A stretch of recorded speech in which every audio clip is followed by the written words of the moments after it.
À l'instar des fables de La Fontaine, inspirons-nous de fables managériales modernes pour penser et agir sur le monde du travail. Qu'est-ce que cela signifie ? Comment les questionner, prendre de la hauteur et les relier à la réalité de chacun ?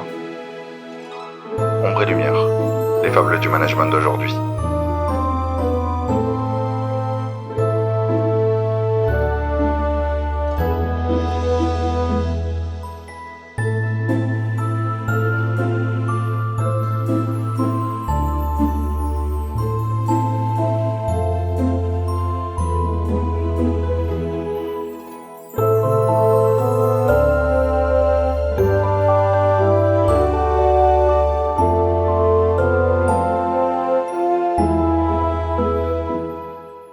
Eh bien, bonjour à tous, bienvenue chez vous, puisque nous sommes aujourd'hui accueillis chez HTH, donc Holding Textile Hermès, pour ce 4e épisode donc, de notre format inédit, Ombre et Lumière, les fables du management. Donc, on est ici accueillis, donc, comme je vous le disais, chez HTH, et surtout grâce à Ophélie Galigné, qui a été notre bonne fée pour organiser tout ça. Et puis merci également à Pascal, qui est notre relais au sein d'Alliance et Territoire. Donc on est aujourd'hui ici pour ce 4e épisode, Ombre et Lumière, les fables du management d'aujourd'hui. C'est un format qui a été imaginé, conçu, co-créé entre Alliance et Territoire et Thierry Pic, donc, qui est professeur à l'EM Lyon et cofondateur d'Act for Talent. C'est un programme en 5 épisodes, donc on est au 4e, donc on est presque à la fin. 5 épisodes qui sont chacun tournés, enregistrés. Vous pouvez voir, c'est pour ça qu'on a tout ce matériel. Et donc, je parle dans un micro alors que vous pourriez très bien m'entendre si je n'avais pas de micro. Mais en tout cas, il est enregistré pour pouvoir être ensuite diffusé sur YouTube et sur toutes les plateformes de podcast. Et donc, c'est pour ça qu'on a aussi la chance d'avoir Sofiane avec nous, qui est aux manettes et qui va pouvoir ensuite monter tout ça. Donc, l'ensemble des épisodes sont disponibles sur YouTube et sur les plateformes de podcast. On en a déjà donc réalisé 3 depuis novembre dernier. Un premier avec Laurent de la Clergerie du groupe LDLC, un deuxième avec Marie-Sophie Obama de l'Asvel Féminin et le dernier Christophe Fargier du groupe Ninkasi. Donc, ces 3 épisodes-là sont disponibles. Donc, je vous invite à les découvrir, redécouvrir, réécouter. Et donc, celui-ci sera disponible la semaine prochaine. Si je ne me trompe pas, si je ne m'avance pas, Sofiane, c'est bien ça. Donc, Ombre et Lumière, c'est pour nous un format qu'on a imaginé qui nous permet de donner la parole à des dirigeants et dirigeantes de la région lyonnaise qui ont, pour nous en tout cas, eu un parcours singulier, une philosophie en tout cas, qui ont développé une philosophie managériale singulière et qu'on avait envie de mettre en lumière et qu'on avait surtout envie de pouvoir leur donner la parole pour mettre en avant les points clés, les éléments clés de ce modèle managérial. On va pendant là 1 heure et quart pouvoir échanger, en tout cas écouter ce témoignage-là pour mettre en évidence vraiment ces éléments singuliers avec le parti pris qui est de se dire que derrière les grandes aventures managériales, il n'y a pas uniquement une histoire personnelle, un storytelling, mais en tout cas qu'il y a d'autres éléments identifiables et singuliers qui sont intéressants et qui sont apprenants sur un style de management. Et donc, c'est ce qu'on va faire en 2 temps, avec un premier temps qui sera une interview guidée par Thierry Pic. Et puis, un deuxième temps, on aura 2 intervenants qui seront nos regards croisés, un regard générationnel et un regard latéral, qui seront invités à venir avec nous un petit peu plus tard. Et donc, pour ne pas faire durer le suspense plus longtemps, je vais inviter donc Thierry et notre invité du jour, qui est Alexandra Mathiolon, la présidente et directrice générale de Serfim.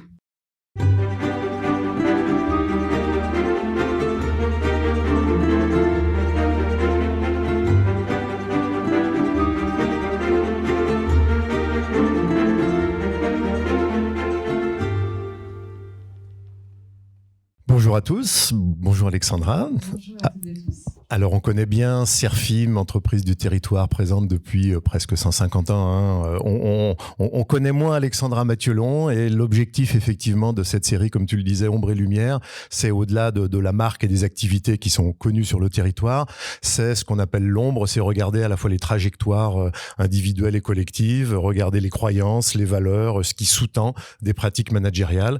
Et donc merci Alexandra de partager ce moment avec nous. On va commencer par toi. toi tout simplement. Donc, tu es ingénieur des mines Saint-Étienne, un parcours d'études terminé en Angleterre et une expérience professionnelle dans un grand cabinet de conseil, avec vraiment un accent mis sur tout ce qui est un engagement très fort sur tout ce qui est transition écologique, transition environnementale. Je vais commencer par une question un peu simple. Cet engagement vient d'où? Un engagement familial, un engagement générationnel? D'où naît une passion pour ces sujets-là? Merci beaucoup pour cette invitation. C'est vrai que c'est un plaisir pour moi de partager sur ce sujet-là. Cet engagement, il est profondément ancré en moi de longue date. Déjà, bien sûr, j'imagine un peu générationnel, évidemment, de par l'évolution, on va dire, de la société et en termes d'éducation. Malgré tout, un lien, même s'il était plus éloigné au départ, avec le groupe familial qui s'était porté assez tôt, dès le début des années 80, sur les métiers de l'environnement et notamment de la dépollution des sols. Et puis, pour moi, un cheminement qui s'est fait autour de ce sujet environnemental avec finalement plusieurs étapes. Cette éducation, ensuite mon école d'ingénieur et cette volonté de se dire où est-ce que je voulais, en fait, à cette époque, avoir de l'impact, quel secteur m'intéressait et me dire, comment je peux contribuer à cette solution, aux solutions de la transition environnementale et notamment le sujet des énergies renouvelables. C'est pour ça que je suis partie en master à l'Imperial College à Londres sur cette thématique-là. Et puis ensuite, j'ai rejoint le groupe familial après avoir fait justement 4 ans chez McKinsey.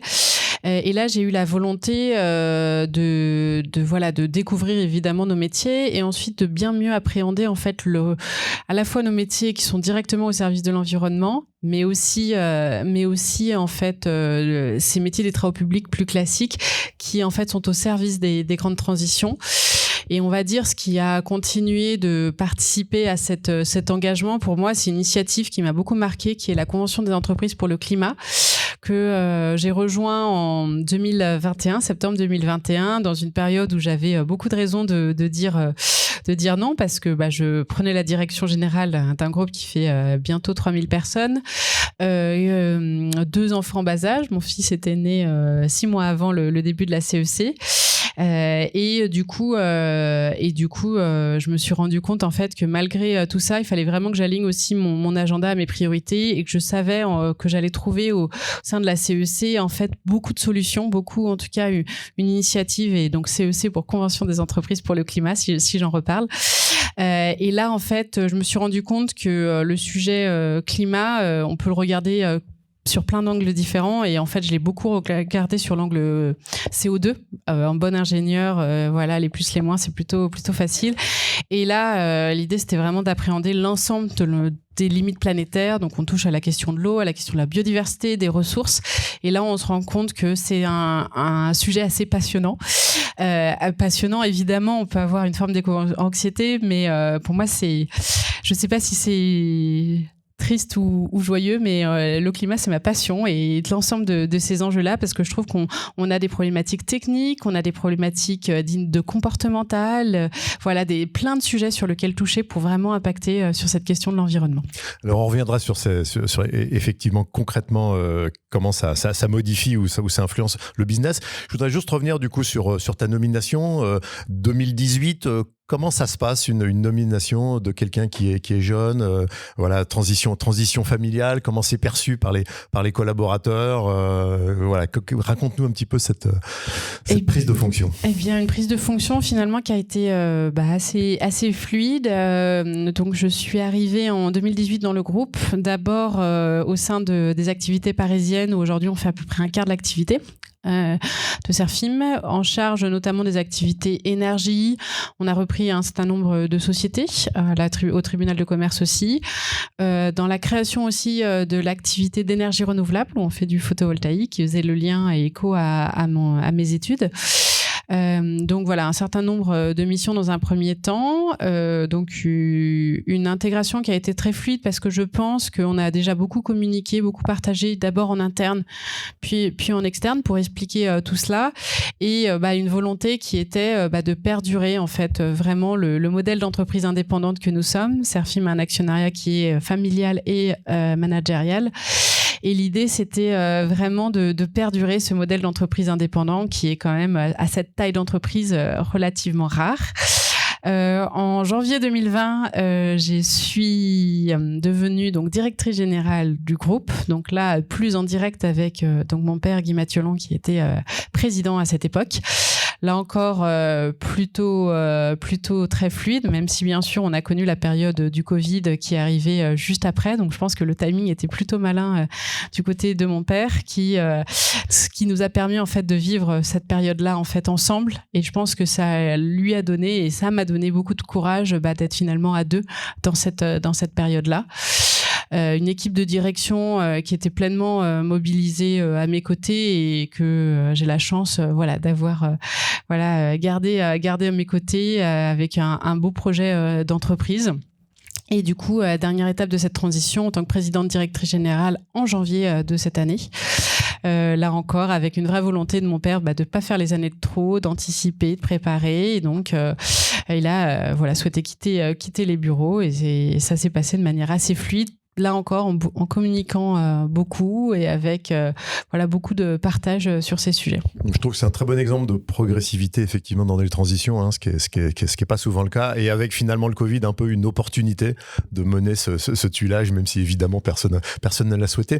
Donc aujourd'hui, le groupe Serfim, pour ceux qui ne connaissent pas quand même, tu me corriges évidemment, c'est 2700 personnes, 520 millions de chiffre d'affaires. Alors des activités très diversifiées dans la dépollution, le recyclage, la gestion de l'eau, les énergies renouvelables, l'information et la communication, les routes, les ouvrages d'art, l'immobilier, etc. Mais il y a évidemment un fil rouge qui est d'être un acteur majeur de la transition environnementale et énergétique. Donc il y a toute cette cohérence et une entreprise en plein développement avec beaucoup d'innovations sur les process, sur les matériaux, sur les produits, sur les clients, etc. Comment est-ce qu'on pense et qu'on mène une transformation de ce type-là vers beaucoup de diversification, d'innovation, un nouveau positionnement? Comment tu arrives avec cette idée de transformation et qu'est-ce qu'on change dans l'organisation pour que cette transformation prenne vraiment du sens et soit une réalité? Alors j'ai eu de la chance, il y avait quand même beaucoup de choses très très bien chez Serfim, donc j'ai pu en garder une grande partie et notamment cette dimension d'entreprise diversifiée était déjà très présente. C'est vrai que c'est quelque chose qui pour moi aujourd'hui est une force. Alors il y a quelques inconvénients bien sûr, mais c'est globalement une force parce qu'on voit en fait à quel point nos métiers, les enjeux sont liés. En fait, quand je parlais des limites planétaires, pour moi tous nos métiers en fait sont liés et travaillent sur différents enjeux. Donc je pense que c'est ça qui est assez passionnant, qui rend l'entreprise aussi pertinent et puis pérenne aussi parce qu'on peut avoir des difficultés. Ça nous arrive aussi sur certaines activités, mais voilà, on arrive à toujours équilibrer et toujours du coup avoir cette vision de temps long pour pas aller trop vite sur des choix qui ne seraient pas forcément pertinents. Donc on va dire que voilà, il y avait ces métiers diversifiés comme tu l'as décrit avec une base quand même très forte sur la partie travaux publics. Le métier historique et qui reste plus important, c'est les métiers des réseaux d'électricité, les réseaux d'énergie, réseaux de chauffage, éclairage public, équipement des bâtiments. Ça reste un métier important chez Serfim. Et on se rend compte que tous nos métiers sont au service, comme je le disais, de ces transitions. Et c'est là encore où ça rend notre groupe pertinent. Donc la transformation, elle a été vraiment d'accélérer, on va dire, sur un certain nombre de sujets, accélérer sur des sujets. Alors moins en lien directement avec le sujet environnemental aussi. Donc il y a tout l'enjeu de la sécurité et de la prévention dans nos métiers, avec une grosse progression sur le plan d'action qu'on met en place par rapport à cet enjeu-là, où notre profession a besoin encore de continuer à grandir. L'enjeu aussi de digitalisation de nos métiers qui sont encore aux prémices quand même, je le dis, de tous ces enjeux-là. Donc là encore, un certain nombre de développements qui ont été nécessaires. Et puis pour revenir à l'enjeu environnemental, l'idée c'était de mettre en cohérence tous ces métiers, voir en fait, évidemment on travaille l'impact de nos métiers, mais on travaille surtout leur finalité, en fait, à quoi ils servent. Et en fait, quand on parle de stratégie RSE, pour moi c'est vraiment le cœur de la stratégie en fait de l'entreprise. Et on suit en fait des indicateurs qui doivent avoir de l'impact, du sens. Et c'est cette transformation qu'on a opérée avec le travail notamment sur notre raison d'être. Donc notre raison d'être aujourd'hui a été définie de manière collaborative avec nos équipes. dans l'idée donc de contribuer à une meilleure qualité de vie en aménageant des territoires durables et respectueux du vivant. Donc cette notion de contribuer de manière collective, cette notion de qualité de vie qui fait le lien avec le sujet du progrès social. Évidemment, le territoire durable, c'est notre métier, et la notion de respectueux du vivant, elle est un peu plus ambitieuse, je vais être très honnête, et aujourd'hui, je pense que globalement, les entreprises, collectivement, on n'est pas du tout à la hauteur de la réponse nécessaire à ce sujet. On a des métiers qui sont directement en lien avec le vivant, par exemple la dépollution des sols ou le traitement des eaux et des effluents, bien sûr. Mais pour autant, en fait, voilà, il faut que chacun de nos métiers se sente concerné par la question du vivant. Alors déjà, j'aimerais rappeler, dans le vivant, il y a évidemment les hommes et les femmes. Donc en général, respectueux des hommes et des femmes, ça c'est plutôt bien porté par les entreprises. Enfin, j'ose l'espérer. Et aussi, bien évidemment, du vivant, de la biodiversité, et comment on appréhende tout ça. Et c'est ce travail-là que je mène aujourd'hui pour aller en fait plus loin, à la fois dans nos métiers, à la fois dans la sensibilisation à nos équipes et la formation.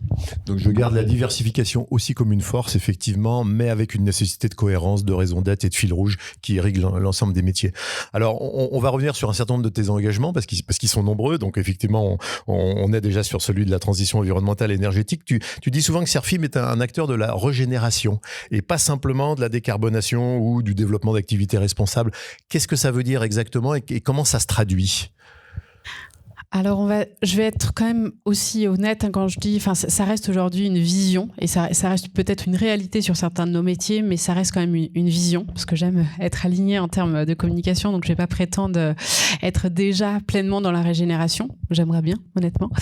Mais alors ce que ça veut dire pour moi, c'est vraiment en fait la question de la régénération touche à pas mal de choses, mais elle touche déjà à comment en fait au-delà de juste limiter notre impact, comment on peut en fait finalement servir le vivant, comment on peut apporter des choses notamment à la nature avec ce qu'on appelle des services écosystémiques qui peuvent être s'assurer de rapporter de l'eau aux bons endroits, de faire les liens entre la biodiversité. Donc en fait, quand on parle de régénération, c'est comment nos métiers peuvent vraiment être au service d'eux au lieu de justement seulement limiter leur impact. La question de la régénération, pour moi, elle touche aussi fortement à la question du modèle économique des entreprises, qui là aussi, globalement, je cible ni Serfim, ni personne, mais on est tous en fait, une grande partie, dans une logique volumique, dans la façon dont nos modèles économiques fonctionnent, et en fait, comment on peut aller vers des modèles économiques différents. Donc on peut parler d'économie de la fonctionnalité, qui est un des concepts que vous avez peut-être abordé, mais qui est une des premières étapes. Mais voilà, comment on va au-delà pour faire que nos intérêts, ceux de nos clients, nos fournisseurs soient tous alignés avec les enjeux des limites planétaires. Voilà, sacré défi. Sacré défi et sacré impact, j'imagine, en interne, parce que du coup, qu'est-ce que ça veut dire en termes de définition de ce qu'est la performance, la croissance, les indicateurs de gestion ? Comment on fait évoluer des mentalités aussi par rapport à cette nouvelle vision et ce nouveau paradigme, finalement, de l'activité économique d'une entreprise ?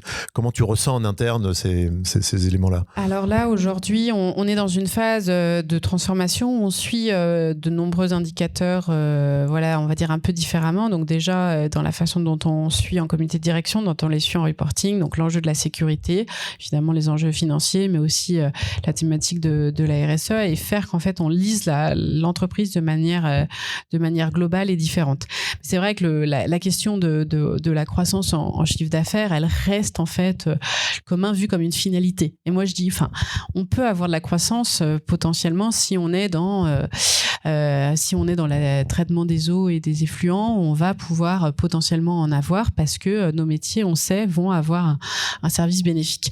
Et comment on arrive à changer cette lecture-là, en fait, le chiffre d'affaires dans notre société est globalement vu comme une fin, alors qu'en fait, c'est à la limite, on parlerait du résultat, je comprendrais, mais voilà, c'est comment on s'assure de changer ce paradigme là-dessus. Donc nous, pour ma part, ça va être déjà de suivre d'autres indicateurs, de les suivre différemment. Là, on va avoir un nouveau rapport RSE où justement on intègre la question d'indicateurs de finalité de nos métiers. c'est au cœur en fait de ma stratégie, c'est vraiment de se dire on se donne pas d'objectif de chiffre d'affaires. D'ailleurs, on s'en est pas trop donné et finalement le groupe a quand même doublé de taille en 10 ans. Donc voilà. Mais comment en fait on se dit quels sont les indicateurs qu'on veut voir croître. Donc on veut chez Serfim, on veut éviter les déchets de l'enfouissement. Donc voilà, les tonnes de déchets qu'on a pu éviter de l'enfouissement, le mètre cube de terre dépollué, les volumes d'eau dépolluée traités. L'électrification des usages, la mobilité électrique, le développement des énergies renouvelables, la réparation de tunnels pour permettre une mobilité ferrée. En fait, chaque métier, on peut avoir un indicateur qui permet de le rendre au service en fait de ces fameuses d'un des enjeux des limites planétaires. Et c'est ces indicateurs que je pense qu'il faut suivre. Il faut que chaque entreprise trouve en fait ces indicateurs qui sont propres à eux. Et je sais que pour certaines entreprises, ça peut être un peu plus indirect, c'est-à-dire que des fois, il faut aller un peu plus loin. Ça peut être aller vers pour qui on travaille, voilà, aller un peu plus loin. Donc on voit bien cette logique d'alignement, de cohérence, pas simplement d'une raison d'être évoquée, mais qui se traduit dans les modèles de management et les systèmes de gestion. Ça, c'est fondamental. Et du coup, sur la partie animation, tu nous parlais effectivement d'une sensibilisation du personnel autour des fresques sur la biodiversité, etc., d'intervention d'économistes, de soutien d'initiatives aussi de collaborateurs, de travail collaboratif autour de la raison d'être. Comment tu perçois le degré de sensibilité et de maturité de l'ensemble des collaborateurs d'une entreprise comme Serfim par rapport à ces transformations, qui est quand même concernée au premier chef, on va dire. Et puis, comment on mène le changement, quoi. Est-ce qu'il y a des résistances ? Est-ce qu'il y a un mode opératoire particulier pour essayer d'accélérer cette prise de conscience dans les comportements de chacun ? Je suis peut-être une éternelle optimiste, mais je trouve que voilà, le ressenti est plutôt bon. On a déployé la fresque du climat sur l'ensemble, alors pas encore sur l'ensemble de nos collaborateurs, mais en tout cas sur l'ensemble de nos formations en fait qu'on déploie, on intègre la fresque du climat. On doit être à peu près près de 400-500 actuellement. Et en fait, on rend compte qu'on a plein de réactions hyper intéressantes. Et j'allais dire pas que de cadres, vraiment, tout le monde s'intéresse à ce sujet. Tout le monde, d'une certaine façon, malheureusement, voit les enjeux de ce sujet qui est déjà présent dans notre quotidien. Et en fait, on voit que y a une vraie appétence pour mieux appréhender ce sujet. Il n'y a pas forcément de rejet. Je pense qu'il ne faut pas rentrer dans une forme de stigmatisation, rentrer sur... faut que chacun ait envie, j'allais dire naturellement, de prendre sa part à titre personnel, mais mon rôle en tant qu'entreprise, ce n'est pas d'aller dans cet objet-là. Et évidemment, si ça leur donne envie de faire un effort, tant mieux.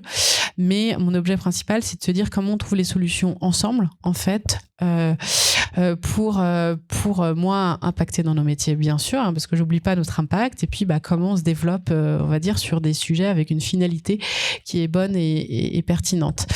Et effectivement, pour moi, la fresque du climat est un bon outil. On a commencé à regarder la fresque de la biodiversité pour toucher à cet enjeu du vivant qui, et pour moi, est mal appréhendé. Et personnellement, c'est un sujet où je connais moins, comme beaucoup, je pense, de dirigeants d'entreprise. Des formations, en fait, sur donc effectivement l'intervention récemment de Christophe Samples sur la question de la régénération. Et j'ai eu des réactions extrêmement positives. Donc, c'était là, pour le coup, devant nos plus de 450 cadres. Et des réactions hyper intéressées, finalement, sur comment ça fait évoluer nos modèles. Parce qu'évidemment, il y avait une partie constat, mais il y avait aussi, voilà, on touchait à des solutions sur la question de nos modèles économiques. Peut-être un peu de frustration de sentir de mes équipes de se dire on n'a pas forcément toujours la main, donc justement aller vers ces sujets de collaboration, de coopération pour aller chercher ces solutions sur lesquelles on n'est pas forcément tout seul.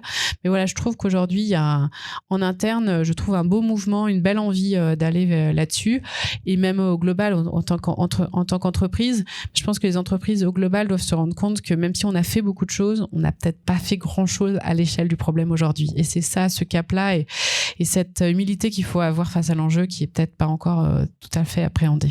Alors j'entends qu'il est nécessaire de considérer l'entreprise comme un système vivant aussi, et donc de suivre aussi son biorhythme, de pas forcément aller trop vite, mais de créer des actions de sensibilisation et surtout de mettre les acteurs en situation de trouver des solutions concrètes à ces sujets une fois qu'ils sont sensibilisés.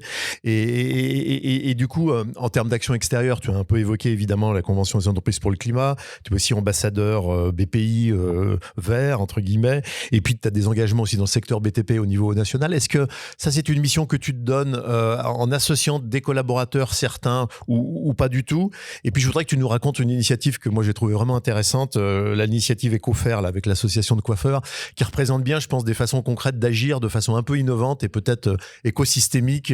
Donc voilà, est-ce que tu emmènes des collaborateurs dans cette vision extérieure et puis dans ces nouvelles formes de partenariat aussi Et tout à fait. Alors, mes collaborateurs sont très largement impliqués au niveau des filières, en fait, sur chacun de mes métiers, sur l'enjeu de l'économie circulaire. J'ai des experts très engagés sur les territoires, sur le développement de l'économie circulaire, qui passe avant tout par la réutilisation, le réemploi, avant d'aller vers le recyclage. Et je suis fière de leur engagement sur ces sujets-là, qui sont prêts à remettre en question, en fait, même le modèle économique de l'entreprise, en se disant il faut qu'on s'implique là-dessus, parce que notre finalité, c'est de pas devoir dépendre de tonnage de déchets. Et si on doit changer, c'est tant mieux. Et comme on va vers la même solution globalement.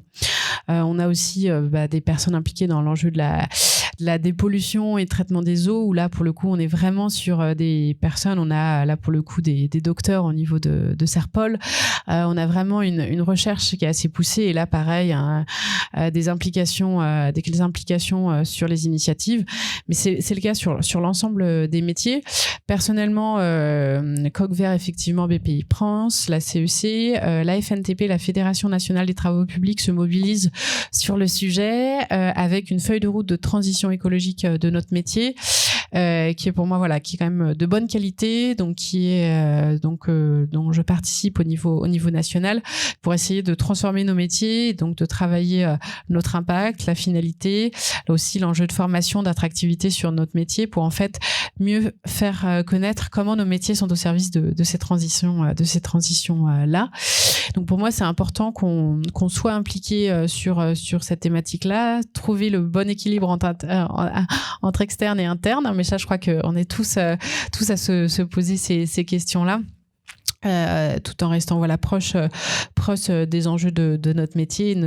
Nos métiers, c'est évidemment les enjeux sur le terrain aussi, avec des métiers qui sont parfois pas toujours les plus simples, très concrètement, et notamment avec des conditions climatiques qui sont de plus en plus aléatoires. Donc voilà, une implication qui est pour moi nécessaire pour faire bouger les choses.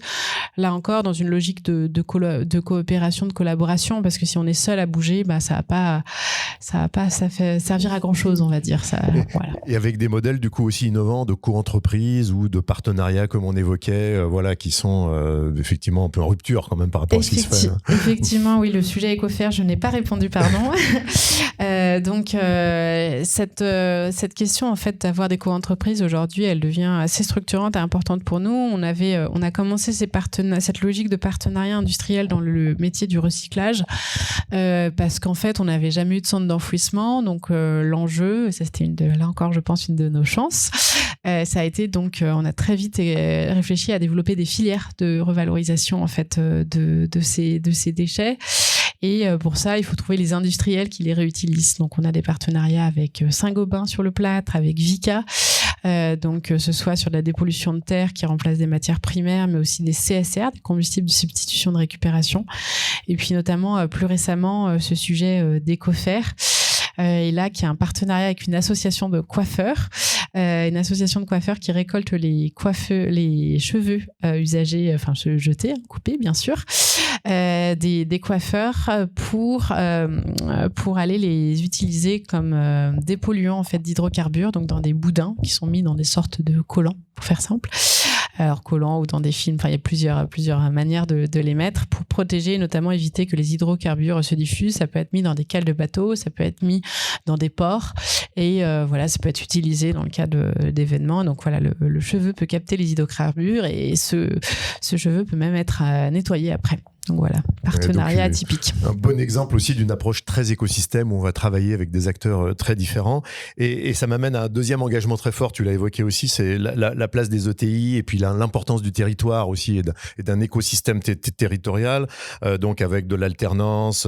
Je pense que tu revendiques un ancrage aussi lyonnais et territorial avec un engagement sportif, de mécénat aussi éducatif, la découverte des métiers aussi du BTP évidemment, et puis une activité Serfim mécénat où il y a des soutiens dans des associations locales portées par des collaborateurs. Voilà. Quelle est ta conviction là sur la place des ETI? Pourquoi c'est important ce type d'entreprise, quel rôle elle a particulièrement à jouer dans l'économie?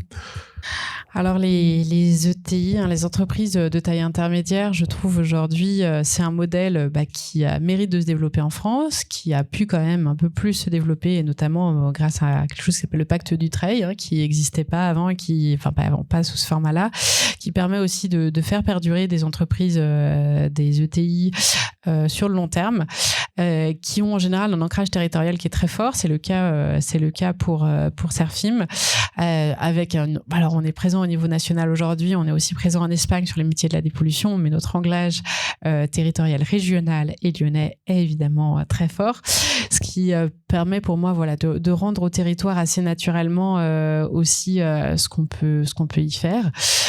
Donc ça peut être effectivement par du mécénat, avec des initiatives incroyables qui sont portées par les collaborateurs. Donc on a fait un appel à projet en fait chaque année qui est en cours actuellement chez Serfim pour amener des projets portés par eux, parce que pour moi c'est important d'avoir ce lien aussi personnel avec les associations, et comme je peux pas être en lien avec chacune, j'ai vraiment envie et que ce soit mes collaborateurs qui portent ça.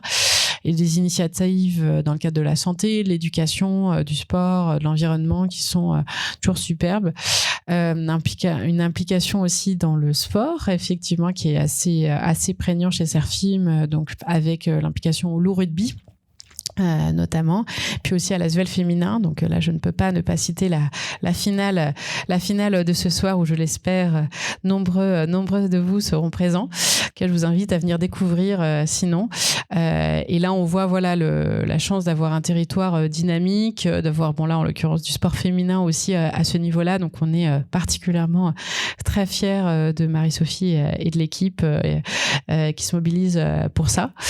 Donc pour moi c'est juste cohérent, et ça c'est dans une logique d'implantation territoriale, de partager, de rendre, d'être présent dans cet écosystème, et notamment quand on est en lien avec des clubs, pour citer l'Asvel, qui se mobilisent aussi pour leur rôle sociétal en fait, au-delà, avec leur rôle de club à mission, avec du coup leur mission de rendre chaque petite fille capitaine de sa vie. Voilà, c'est des choses qui sont pour moi très présentes, qui parlent.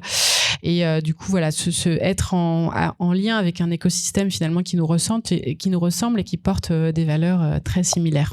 C'est très représentatif des engagements avec un S de Serfim et de ce que tu proposes, évidemment dans l'environnement, mais aussi dans le territoire, mais aussi dans des actions sociales et sociétales.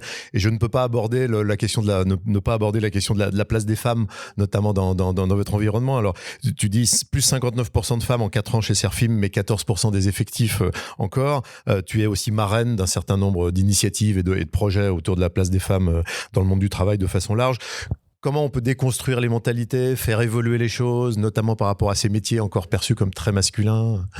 Alors oui, c'est un sujet sur lequel je souhaite aussi mobiliser, parce que clairement dans notre secteur, il y a encore trop peu de femmes, même si ça évolue dans le bon sens, ça évolue quand même extrêmement doucement, je dois le dire. Et c'est vrai que évidemment il y a un certain nombre d'initiatives que nous on porte au niveau de Serfim en matière au sein de l'entreprise, pour partager, pour en fait donc notamment on a sur une de nos filiales, nous avons le label égalité femmes-hommes, qui permet de s'assurer que les femmes, au-delà des chiffres en fait, soient aussi bien que les hommes au moins. Et puis globalement travailler l'axe de la qualité de vie au travail permet en fait pour moi de travailler le sujet de la mixité ou de la diversité plus largement, parce que quand on travaille des sujets de qualité de vie au travail, on travaille pour tous. Donc quand on travaille avec une conciergerie au niveau de notre siège, quand on travaille avec sur le sujet des places en crèche, on est sur des actions qui servent à l'ensemble de nos équipes, et ça nous rend très fiers. Et puis bien sûr avec le travail avec les écoles, les fédérations, pour aller faire connaître nos métiers de plus en plus tôt. Et donc c'est vrai que ça se joue, on se rend compte extrêmement jeune. Donc on se rend compte que parfois dès la 4e, on se rend compte que les jeunes filles pensent que c'est déjà des métiers qui sont pas pour elles. Donc on se dit il faut aller vraiment tôt. Alors, je sais pas où est-ce qu'on va s'arrêter, parce que je veux pas, non, voilà, mais c'est vrai que je pense, début du collège, c'est vraiment un point un peu charnière où, voilà, pour moi, la question de l'égalité, alors je peux en parler, en plus, j'ai un petit garçon et une petite fille, je pose beaucoup la question sur l'éducation. Pour moi, ce qui est important, en fait, c'est que chacun se sente capable de faire ce qu'il souhaite, hein, quel que soit, et son sexe. Et pour moi, du coup, c'est vraiment aller faire connaître ces métiers, sensibiliser dès le plus jeune âge. Donc, on a pas mal d'initiatives au niveau collège. On est rarement descendu plus jeune, mais peut-être c'est voilà dans comment on va faire connaître via l'éducation nationale aussi ces métiers-là. C'est développer voilà des nouveaux outils pour faire découvrir l'imaginaire de ces métiers de manière un peu différente, dans des métiers qui ont quand même largement évolué en termes de pénibilité. Malgré tout, hein, il y a toujours l'enjeu évidemment de travailler principalement dehors, ce qui peut être un avantage pour beaucoup de personnes d'ailleurs. Mais voilà, sur des outils qui sont aujourd'hui à disposition. Donc voilà, il y a quand même une belle évolution de nos métiers depuis quelques années, bien heureusement. Donc un grand enjeu de communication, de faire comprendre, diffuser, effectivement, avec cet engagement-là aussi. Alors, une autre question que je ne pouvais pas, pour terminer notre séquence, ne pas te poser. Donc, tu es une jeune femme aux commandes d'une entreprise industrielle, avec une transmission familiale. Est-ce que c'est quelque chose dans ton mode de management, dans ta façon d'être en interne, avec laquelle tu joues, tu l'utilises, c'est un levier, ou c'est plutôt neutre, finalement, et la personne est derrière le projet, ou comment les choses s'imbriquent et quelle méthode de management particulière tu peux avoir avec ce profil? Alors, pour moi, j'allais dire c'est plutôt naturel, mais peut-être de par l'âge aujourd'hui, j'essaie d'être beaucoup dans l'écoute et dans le partage en fait, mais qui je pense est une qualité que doivent avoir beaucoup de managers, d'où qu'ils viennent. Donc peut-être voilà, ça met peut-être l'emphase sur ce point où je vais être vraiment dans l'écoute et le partage de mes équipes, avec une forme d'humilité en arrivant dans l'entreprise pour aller trouver des solutions, d'écouter largement différentes opinions pour aller aller vers des décisions les plus pertinentes. Je pense qu'aujourd'hui il y a plus tant de biais sur le fait d'être une femme dans notre secteur. Bien heureusement, j'aurais peu d'anecdotes à raconter sur ce point. Ça reste très, très, très ponctuel et c'est plutôt ciblé sur des personnes, on va dire, d'un certain âge. Et sinon, c'est globalement très fluide. Je pense que, humblement, je dirais quand même que aussi, quand on passe un cap de génération, il y a j'allais dire là, comme toute situation, hein, il y a des avantages et des inconvénients. Mais peut-être l'avantage que je verrais dans le mode management, c'est qu'aussi on passe sur des sujets pour aller embarquer sur des sujets environnementaux, sur le sujet du digital, sur des sujets de conviction qui sont très très prégnantes dans mon mode de fonctionnement et mon management. Et je sais que ça, c'est quelque chose que mes équipes apprécient de passer ce cap-là, même si là encore c'est une question d'accélération parce que le groupe était déjà très porté sur tout ça. Toujours cette notion de cohérence, et tu dis beaucoup, l'important c'est d'être soi-même aussi quand on est en situation de dirigeant, quelle qu'elle soit. Alors je voudrais terminer cette séquence avec deux questions un petit peu plus personnelles. Comment tu t'inspires, ou auprès de qui ou comment, quels sont tes modes d'inspiration? Et puis deux, avec l'ensemble des activités que tu as décrites, comment tu te ressources? Alors, je vais peut-être commencer par comment je me ressource. Ça va peut-être être plus simple, mais les deux sont très intéressantes. Je me ressource. J'ai globalement besoin d'avoir j'allais dire de me poser. C'est vrai que moi j'aime beaucoup aller au vert. C'est peut-être un peu classique, mais c'est vrai que pour moi, peut-être par rapport à mon engagement aussi, quand je peux. Alors je vis à Lyon et j'adore Lyon et je suis extrêmement chauvine sur Lyon. Mais c'est vrai que quand on peut un peu se reconnecter à la nature aussi, ça, je pense, ça donne une certaine énergie, une certaine quiétude dans un monde qui va quand même globalement très très vite. Voilà, après je me ressource évidemment avec ma famille, mes deux petits bouts qui sont tout jeunes et qui sont des petites boules de bonheur, et je m'inspire globalement des personnes autour de moi. C'est vrai que moi les personnes me donnent beaucoup d'énergie.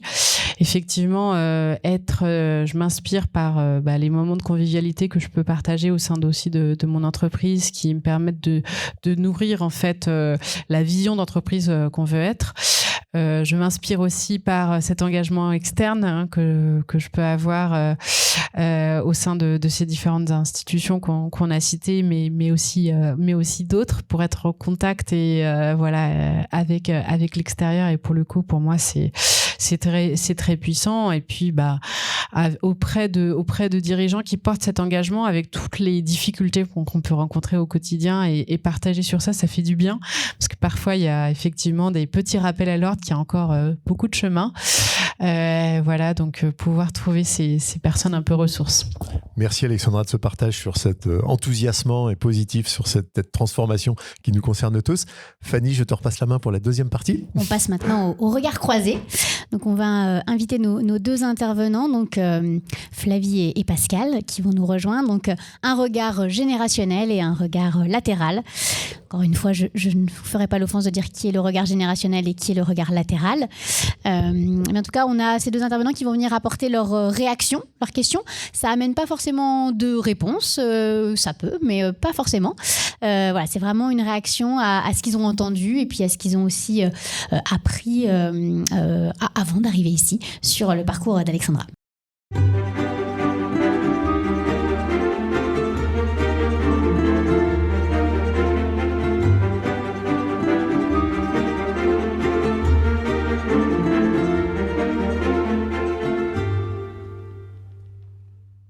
Et on va commencer avec Flavie Rollin, donc, qui est entrepreneuse. Oui, bonjour tout le monde. Merci beaucoup pour cette présentation qui m'a pas mal inspirée. Et la première chose qui m'inspire, notamment au regard de l'engagement écologique de Serfim, c'est que j'ai la sensation que ce que fait Serfim, c'est ce qu'on doit faire finalement au niveau de la société. Parce qu'on doit aujourd'hui, au regard des enjeux écologiques, adapter ce qu'on aime, adapter ce qu'on a toujours connu à ces nouveaux enjeux. Et en fait, le constat que je fais et que je partage avec un certain nombre de personnes de notre génération, c'est que le modèle sur lequel on a bâti notre société, il ne fonctionne pas. En tout cas, il faut le réinventer. Et pour le réinventer, on ne peut pas tout recommencer, on ne peut pas partir d'une feuille blanche. Et donc, il faut composer avec l'existant. Et finalement, la question qui m'habite, moi, c'est comment, avec la base que l'on a, on peut évoluer, ouvrir une troisième voie radicale, au sens de qui remonte à la racine, vers un futur qui est souhaitable. Et en fait, la piste du modèle régénératif, à cet égard-là, me semble très pertinente. Et du coup, c'est surtout autour de ça que j'ai travaillé ma réflexion aujourd'hui. Mais avant ça, je voudrais revenir sur quelque chose que je trouve intéressant, qui est le secteur dans lequel opère Serfim. Donc, on parle de bâtiments, de travaux publics. On peut avoir des biais sur ce secteur qui conduisent à pas forcément associer directement BTP et environnement. Pourtant, quand on parle de bâtiments, quand on parle de routes, quand on parle de canalisation, on est en prise directe avec les enjeux de la transition écologique. Parce qu'on parle, vous l'avez très bien dit, mais d'eau, de sol, de biodiversité. Et donc, c'est un secteur pour lequel il me semble très nécessaire qu'il y ait un vrai engagement dans la transition écologique qui soit porté. D'abord parce qu'il est essentiel. Les routes, on va encore en faire dans 10 ans. Et donc, il y a un vrai enjeu d'adapter pour consommer moins d'énergie, adapter les matériaux utilisés, etc. Et puis aussi, un autre enjeu que je vois, c'est que cette transition écologique dont on nous parle dans les territoires, elle ne va pas se faire toute seule. Et donc, on a besoin d'inventer des nouveaux métiers, de se positionner sur ces enjeux pour être capable demain de développer des territoires plus sobres, plus électrifiés, etc. etc. Donc voilà, c'est un premier point que je trouve intéressant à souligner et qui, en tout cas, moi, m'a fait réfléchir sur les secteurs qui comptent justement dans cette transition. Et ensuite, le point vraiment qui m'a beaucoup marqué, c'est quand je vous ai entendu parler d'entreprises régénératives. Donc la régénération, en fait, on en voit partout dans la nature, les cycles sont régénératifs. Quand on regarde le corps humain, les cellules se régénèrent en fait en permanence. Quand on parle, je sais pas, de nature, moi je vais beaucoup à la montagne, donc je peux parler de montagne. On a de la neige et des glaciers en hiver, ça forme des rivières et puis le cycle se répète. Et quand on regarde notre économie, on est sur un modèle qui est un modèle d'extraction nette de ressources. Et en fait, ce modèle extractif, il n'a pas vraiment lieu d'être dans un monde où les limites planétaires sont largement dépassées et où on parle de fin de l'abondance. Et ce que je trouve intéressant dans le positionnement de l'entreprise régénérative, même si elle n'est pas achevée, mais que vous portez, c'est un peu cette idée que la RSE, c'est plus un moyen pour limiter les impacts négatifs, mais que l'entreprise devient un outil au service de la régénération du vivant. Et donc finalement, la question qu'on se pose avec l'entreprise, ça devient comment est-ce que je peux mettre mon entreprise, comment mon entreprise peut me permettre de passer sous le seuil de sécurité des limites planétaires. Comment est-ce que mon entreprise, elle va pouvoir me permettre de régénérer les cycles d'eau, de créer des puits de carbone, de favoriser un bien-être humain. Et ça, c'est une boussole qui est très intéressante pour l'entreprise et qui est particulièrement facile à imaginer finalement dans le cas de Serfim parce que on peut aisément imaginer d'autres indicateurs que les seuls indicateurs économiques. Donc, et vous l'avez aussi mentionné, mais dépollution des terres, gestion des déchets, fuite d'eau évitée, etc. Donc ça, c'est vraiment un point qui pour moi est assez central et très intéressant dans la démarche. Et en tout cas, ça me semble être un chemin qui est intéressant. Et donc peut-être une question qui me vient et à laquelle vous avez déjà en partie répondu, mais c'est en quoi Serfim aujourd'hui est-elle ou peut-elle être une entreprise qui régénère ? Est-ce qu'il y a des exemples de projets qui sont aujourd'hui déjà portés vraiment dans cette logique de régénération et d'autres qui sont peut-être dans les tuyaux ? Merci beaucoup pour cet éclairage. Et vous avez bien redit effectivement cette vision-là qui pour moi est vraiment une partie une partie de la solution en tout cas face aux enjeux. Aujourd'hui, dans les métiers, on va dire le plus proche aujourd'hui, qui sont déjà présents sur la régénération. Moi, ce qui me rend fière aujourd'hui, c'est vrai que quand on arrive d'une terre polluée à évidemment dépolluer d'hydrocarbures ou d'autres polluants et permettent en fait de rendre une terre propre et qui permet un développement d'une biodiversité plus sereine. Là, on est sur des métiers pour moi de la régénération, au même titre quand on va sur des... Donc, on a le recyclage des déchets, plus classique sur le traitement du plâtre, notamment. Je trouve que c'est un bon exemple parce qu'on est quand même... dans le recyclage, il y a de tout. On va dire il y a du bon et du moins bon recyclage.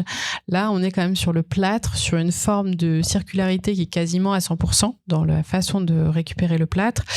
On peut intégrer énormément de plâtre recyclé dans les usines notamment de Saint-Gobain. Et l'idée, c'est vraiment de trouver les moyens d'isoler cette matière, trouver les solutions, l'isoler pour qu'elle se comporte en fait véritablement comme du gypse de carrière et justement aller travailler sur cette question de l'extraction, limiter l'extraction de nouvelles matières premières aussi. Et donc là, on touche à ça. Et puis, du coup, cette logique d'économie circulaire, elle doit se développer sur d'autres métiers, et notamment la question du traitement des eaux et des effluents. Pour moi, on est sur des modèles qui deviennent une forme de régénération. Là encore, quand on va sur le traitement des eaux, l'idée, c'est d'arrêter de trouver, parce que là, on a une logique aujourd'hui de réindustrialisation verte assez importante. Ceci étant dit, quand on voit les enjeux qu'on a devant nous par rapport à l'eau, il va falloir trouver des solutions extrêmement pertinentes pour faire que si l'industrie a une raison d'exister, on considère que la finalité est bonne. Maintenant, comment on va faire pour que l'eau soit utilisée donc complètement avec des technologies de reuse, en fait, en circuit fermé. On va traiter l'eau et pouvoir la réutiliser complètement. Et enfin, je dirais là où j'aimerais vraiment aller pour toucher vraiment à la régénération, c'est comment en fait et avec la question du vivant, comment on fait que nos métiers où on touche à la terre en fait, en sortant de la terre, on puisse permettre de rendre un service. Comment on peut repérer en fait des maladies peuvent avoir les plantes invasives, repérer des maladies sur nos platanes comme le chancre coloré. Comment en fait on peut toucher à cet enjeu-là, y contribuer positivement et permettre de nourrir finalement la terre. Comment aussi on peut aller vers des sujets de faune, de diversité en créant des corridors de biodiversité en fait. Comment on arrive à toucher à ça et apporter ce service-là avec nos métiers qui sont pour autant utiles aussi.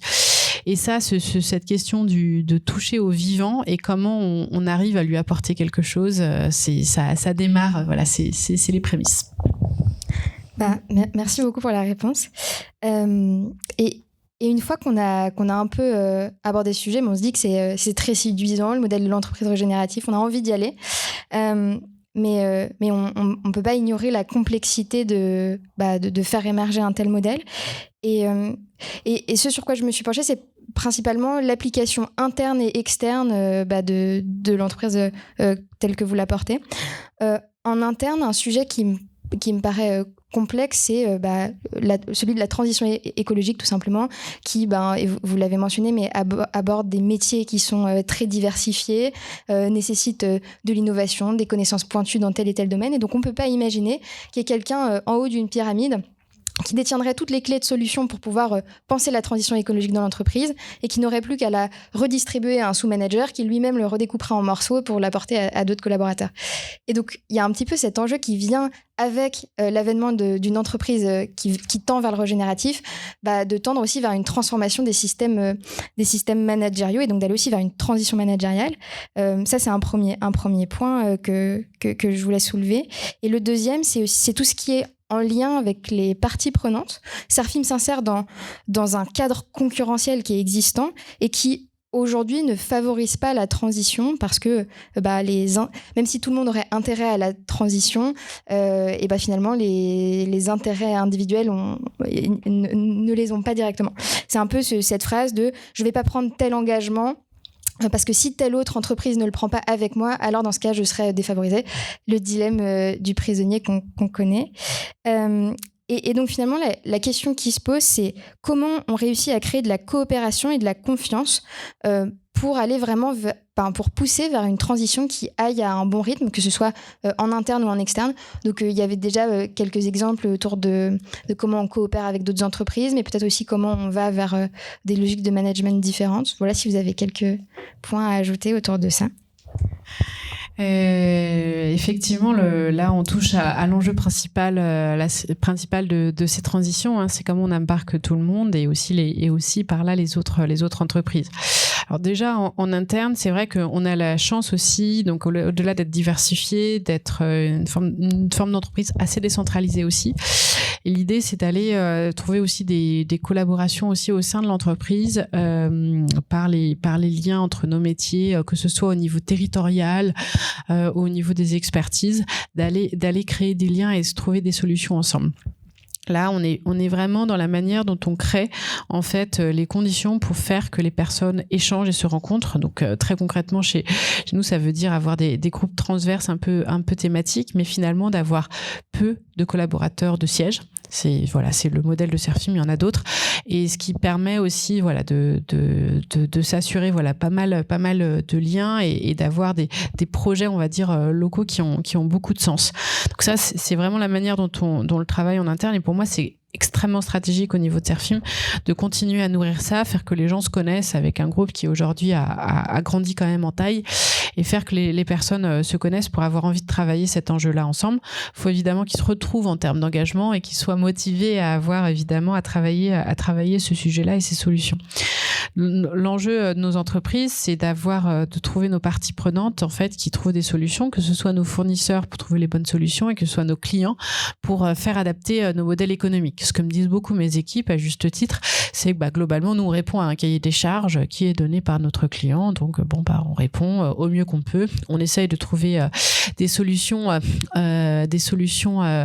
les plus pertinentes possibles sur chacun des points, mais on va pas aller pousser d'autres modèles économiques directement, par exemple. Donc l'enjeu, ça va être d'aller voir nos clients, d'être en capacité d'aller monter les choses en amont, de le faire aussi dans une logique de filière, dans une logique de partenariat industriel.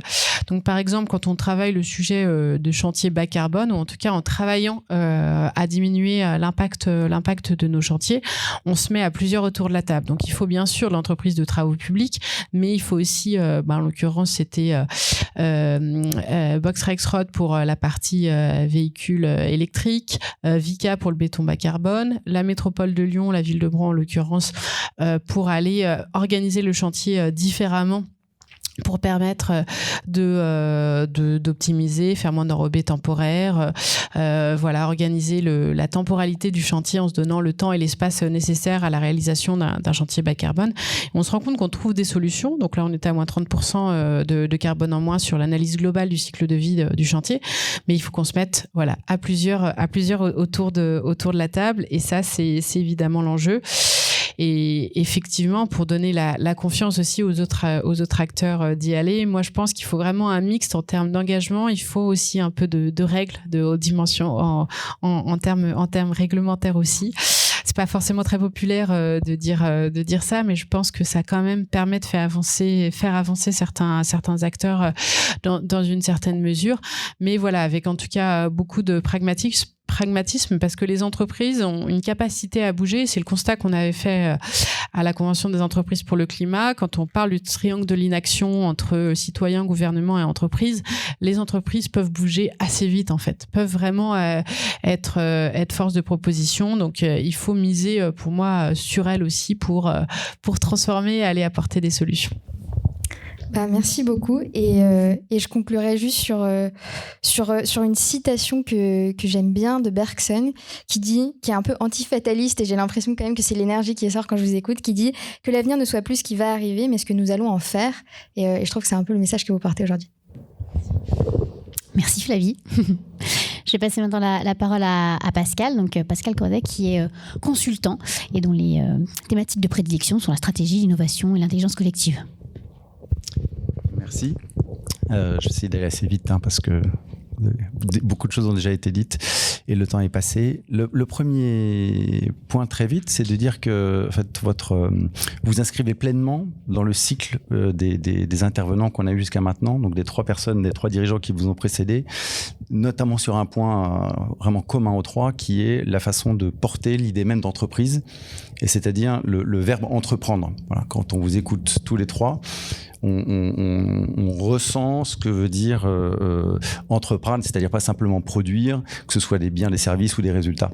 C'est bien au-delà. Et Christophe Fargier, la dernière fois, avait d'ailleurs donné une formule que j'aimais beaucoup autour de ça, qui était de dire finalement entreprendre, c'est prendre part aux grandes questions du monde. Et en vous entendant, même si c'est une petite part, et même si c'est une petite entreprise, même si c'est quelqu'un de tout seul, on peut se reconnaître dans cette idée-là. Et pour moi, c'est la première chose que vous portez, c'est cette force de l'entreprise. Ce qu'on peut tirer un peu comme fil avec vous, alors moi ça sera un peu des généralités, mais en écho à un certain nombre d'autres cas qu'on a pu voir, vous nous aidez à éclairer une question qui semble assez rebattue, mais d'une manière pas assez précise, c'est de la transformation. On parle beaucoup de transformation, mais la manière dont vous l'incarnez, ou vous la posez, nous permet d'aller un peu plus finement dessus. Et d'abord, en 3 points, je vais essayer d'abord de caractériser cette nature de transformation chez vous. La première, c'est celle, Flavie, sur le premier point, c'est celui par lequel tu viens de finir, c'est-à-dire c'est une transformation voulue. Et ça, c'est extrêmement structurant par rapport à ce qui va nous intéresser après, c'est-à-dire comment on fait. Pour ça, je prends juste un tout petit temps pour dire mais de quoi s'agit-il comme nature de transformation avant de s'intéresser sur comment on fait. La première chose, c'est voulu, personne vous a forcé. On n'est pas encore dans le mur, votre secteur n'est pas encore dans le mur. On a bien senti tout à l'heure d'où ça venait, de vous, de votre jeunesse aussi, qui apporte ce souffle-là. Et ça change beaucoup de choses sur la manière de conduire ces transformations. Ceux qui viendront, lorsqu'ils seront devant le mur, devront faire très différemment et avec plus de difficultés probablement. Le deuxième point, c'est que c'est une transformation qui se situe à l'échelle d'un secteur. C'est pas la transformation de l'entreprise. On va voir qu'elle est au cœur du sujet, la transformation de l'entreprise, mais vous vous situez à cet enjeu, à cette échelle d'enjeu. Et dernier point, qui est le prolongement, c'est que c'est une transformation holistique, systémique. C'est des gros mots pour dire ce que vous avez dit plus précisément, à savoir ça touche un peu tout. Le techno, le réglementaire, le client, le juridique, le commercial, la prod, bon, tout ce qu'on veut. Et ça, en termes de dynamique et de management de la transformation, c'est quand même très singulier et c'est très difficile. Et comme je vous l'ai dit, je l'ai partagé avec vous juste avant, le hasard a fait qu'il y a 2 jours, je rencontre rapidement quelqu'un et qui me parle de son métier et qui est ingénieur conducteur de travaux dans une grosse boîte sur Paris, et qui est sur des gros chantiers, je sais pas, 50 millions, c'est pas des très gros chantiers. C'est pas mal. Donc pour lui, c'était pas. Enfin voilà, c'est des chantiers sur le Grand Paris. Quelqu'un de passionné, voilà. Et et il m'illustrait le fait, certaines des difficultés pour sortir du cercle et d'être vraiment dans des dynamiques de transformation liées à cette dimension holiste. Et qui n'est pas du tout faire semblant, mais qui est de dire, tiens, on a une mesure, on fait quelque chose, on fait plein de choses. Et vous l'avez dit, on peut faire des millions de choses, mais on a une mesure, il y a des contre-mesures, et pas forcément de manière maléfique, maligne, qui se mettent en place. L'exemple qu'il donne, c'est voilà, les bétons bas carbone, vous le disiez.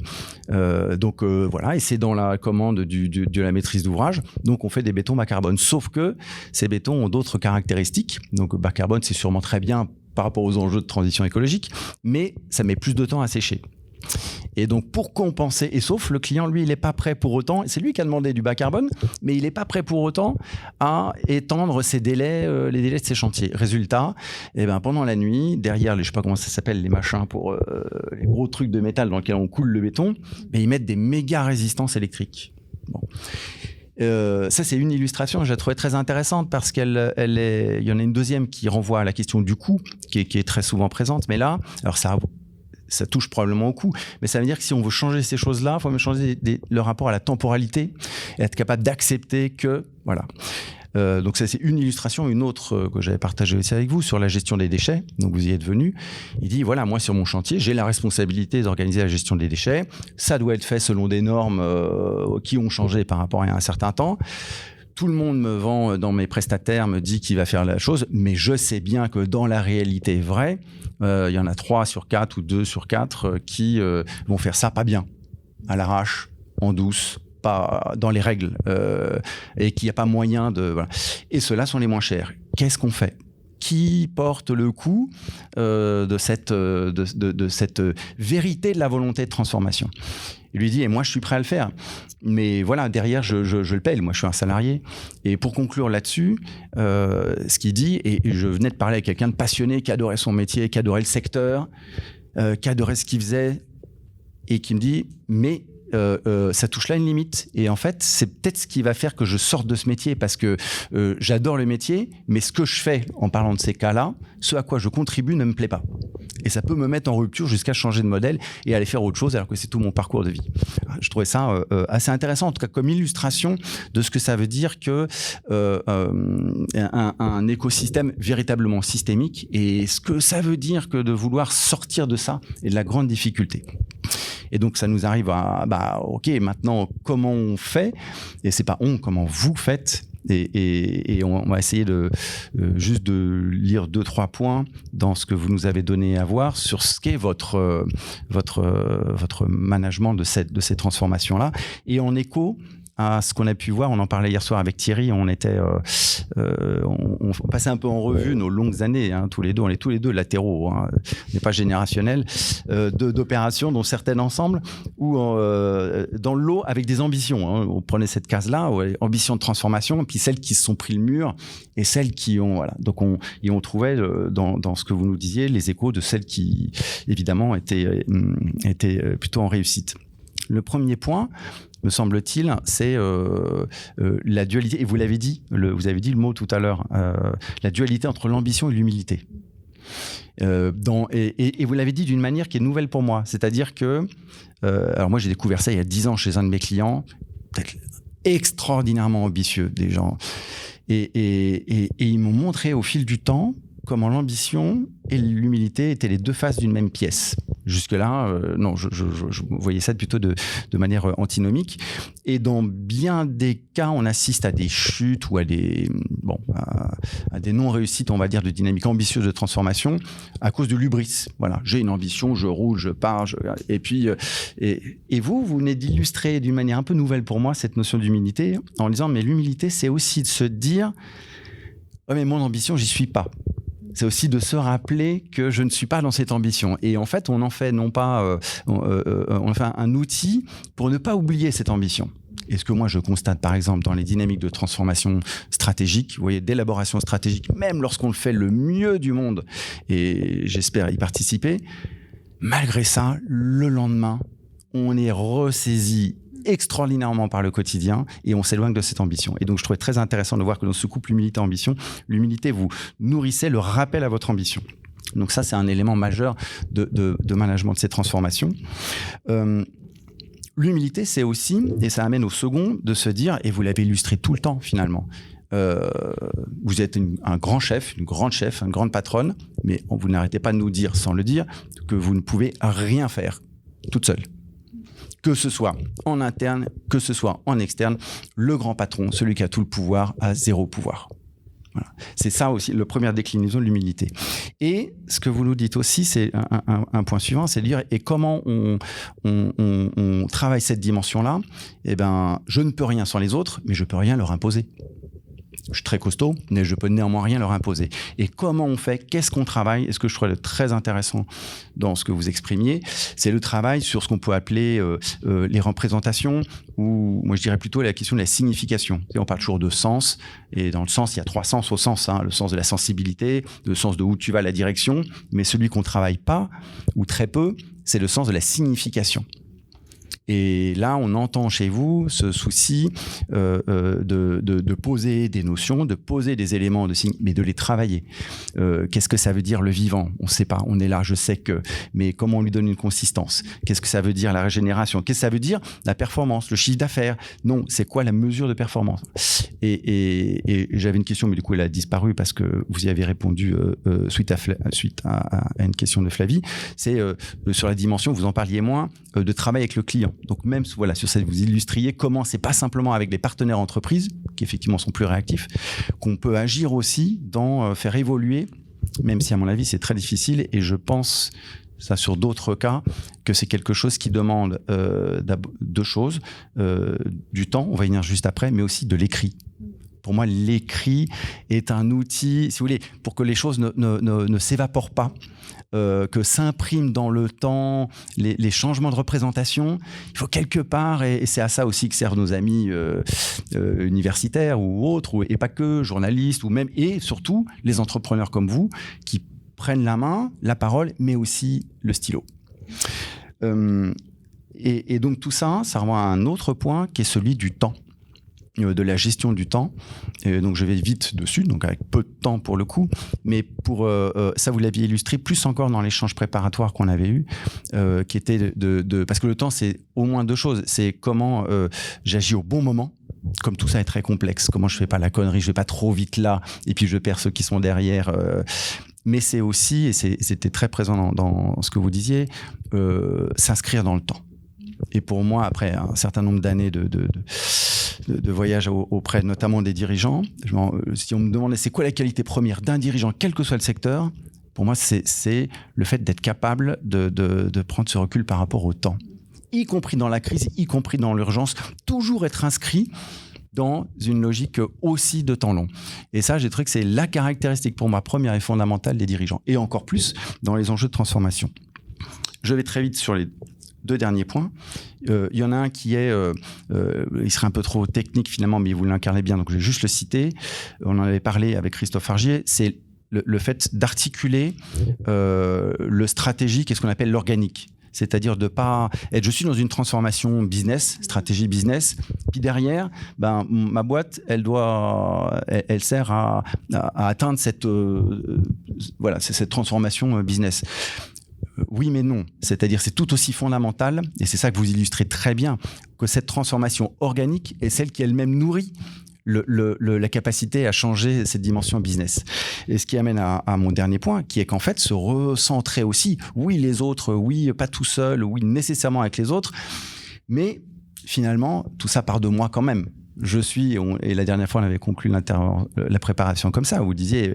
Oui, mais bon, moi, je peux pas faire n'importe quoi non plus je suis la patronne de cette boîte. Et oui, l'ambition, oui, la transformation, mais à partir de cette entreprise. Et donc, ce qui amène aussi à se dire, tiens, à penser en termes de puissance. Alors, puissance au sens premier d'Aristote, c'est-à-dire de la capacité à transformer, justement, et de se dire, c'est quoi ma capacité de transformation? Et là, vous posez des éléments assez clairs autour de ça. Vous disiez, la dernière fois, vous évoquiez la solidité. Votre boîte, elle est saine, elle est solide, il y a de la trésor. Ça se prolonge avec le fait que vous n'êtes pas une grande entreprise du secteur, mais au moins à l'échelle régionale, et on a vu l'importance à l'échelle régionale, j'ai un poids de marché et j'ai même un poids de réputation. On me connaît, on me reconnaît, et donc on m'entend, on m'écoute. et pas simplement dans la réponse à l'appel d'offres. Et donc ça, je peux travailler là-dessus. C'est un élément de ma capacité de transformation. L'indépendance, évidemment, qui permet ce rapport au temps long, et la diversification. Voilà. Et donc et le dernier point, et donc c'est une espèce de boucle, on retourne sur cette idée, mais à la base de tout ça, il y aurait rien sans la capacité à emmener véritablement mes salariés dans cette aventure. Et on a vu dans certains cas qu'on a pu connaître la capacité d'aller jusqu'à en faire quelque part presque il y a une telle appropriation que finalement il y a un mandat inversé. C'est-à-dire qu'au bout d'un moment, c'est votre corps social qui vous donne le mandat de porter cette transformation-là. On l'a vécu avec Laurent de la Clergerie, non pas sur la dimension transformation externe, stratégie, mais sur la dimension modèle interne, cette fois-ci. Où là, après, je sais pas, 20 ans ou je sais pas, de construction d'un modèle managérial très, très, très singulier, qui faisait partie de l'entreprise, c'est finalement les salariés eux-mêmes qui portaient et défendaient ce modèle. Voilà. Et là, on l'a vu dans d'autres cas, très ambitieux, mais aussi très humbles, et forcément donc très intelligents, des gens capables d'aller jusqu'à, dans cette appropriation très forte, de faire du corps social, finalement, le porteur de la transformation. Voilà. Une petite réaction. Peut-être juste le lien que je ferais avec sur tout ce que vous avez dit, c'est la notion de responsabilité. La notion de responsabilité, elle fait écho à plusieurs points que vous avez évoqués, et notamment, vous le rappeliez, cette notion de temps long et d'être une ETI, pour moi, c'est assez stratégique. C'est vrai que je me projette vraiment dans le temps long et je me dis, j'ai la capacité à faire changer quand même Serfim avec mes équipes et avec l'ensemble de mes parties prenantes, et dans 20, 30, 40, 50 ans peut-être, j'aimerais pouvoir me regarder dans le miroir vraiment et me dire que j'ai réussi à faire un vrai changement qui est plein de sens. Et cette notion de responsabilité, on la trouve en fait dans tout ce qu'on essaye de mener, se dire en fait que chacun se pose la question à chaque choix en fait, en lien avec notre raison d'être, en lien avec nos engagements. Est-ce que ce choix de chantier, est-ce que ce choix de manière de faire, ce choix parfois même jusqu'à de clients, est-ce qu'on en est fier, est-ce que c'est une responsabilité qu'on est prêt à porter en fait dans la durée, et ça c'est vraiment aussi nourri par les collaborateurs, là encore, j'ai vraiment beaucoup de collaborateurs qui nourrissent en fait cet engagement et qui peuvent être avec une forme de radicalité dans le sens que vous l'avez abordé, mais profond, et qui vont aller chercher en fait à challenger les choix qu'on va faire, et nous titiller peut-être sur des choix et nous rappeler parfois, parce que comme on le disait, le quotidien peut rappeler, donc se rappeler à cette notion de responsabilité sur le long terme, pour moi c'est extrêmement central. Merci beaucoup. Je pense qu'on va terminer là, parce que j'avais une dernière question, qu'on se retrouve dans 10 ans ou dans 20 ans. C'est quoi qui te rend fier? Et tu y as répondu par anticipation. Donc merci de t'être prêté au jeu, y compris de cette analyse de dirigeants inspirants qu'on cherche à réunir autour effectivement de ces sujets de transformation, de responsabilité. Et on a eu par ton exemple en tout cas de très belles dynamiques, en tout cas positives, qui j'espère donnent envie à tous ceux qui nous écoutent de trouver juste leur place aussi dans ce mouvement.